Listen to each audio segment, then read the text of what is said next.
পাকিস্তানের পর এবার বাংলাদেশে হামলা করতে চায় ভারত। বাংলাদেশ লালমনিরহাটে পুরনো বিমান ঘাঁটি পুনরায় সচল করতে যাচ্ছে। এ নিয়ে ভারত এখন পুরোপুরি নিশ্চিত।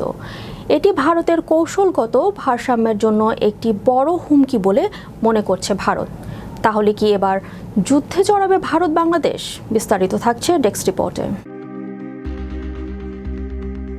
ভারতীয় সেনাবাহিনীর সাবেক লেফটেন্যান্ট জেনারেল সুব্রত সাহা দাবি করেছে, চীনের প্রত্যক্ষ সহায়তায় বাংলাদেশের লালমনিরহাটে পুরনো বিমান ঘাঁটি পুনরায় সচল করতে যাচ্ছে।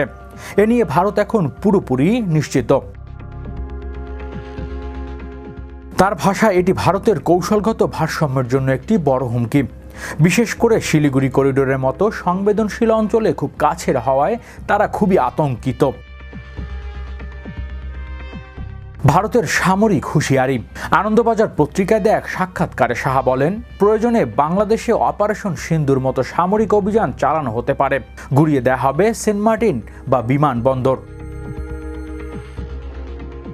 তিনি আরও দাবি করেন, বাংলাদেশ এখন চীন ও পাকিস্তানের সঙ্গে মিলে ভারতের বিরুদ্ধে নতুন এক কৌশল ফ্রন্ট তৈরি করছে। এমনকি রংপুর পাকিস্তানি গোয়েন্দা সংস্থা ISI এর উপস্থিতির কথা উল্লেখ করেন, যা পরিস্থিতিকে আরও জটিল করে তুলতে পারে। আশঙ্কা ও অস্বীকার।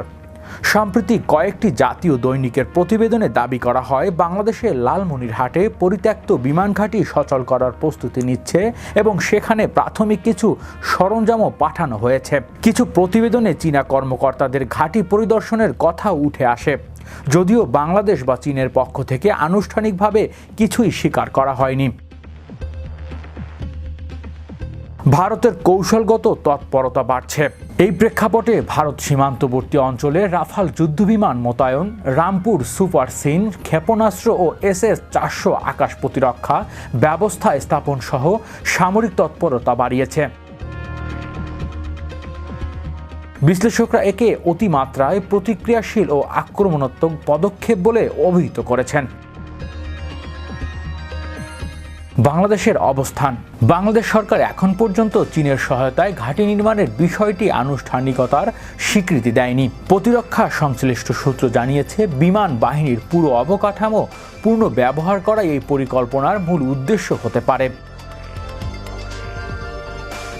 এই উত্তেজনাপূর্ণ পরিস্থিতিতে উপমহাদেশের কূটনৈতিক সম্পর্ক ও নিরাপত্তা পরিস্থিতি আরও জটিল হয়ে উঠতে পারে বলে ধারণা করা হচ্ছে। হৃদয় আশিস, আন্তর্জাতিক ডেস্ক, বিশ্ব বাংলা 24 নিউজ।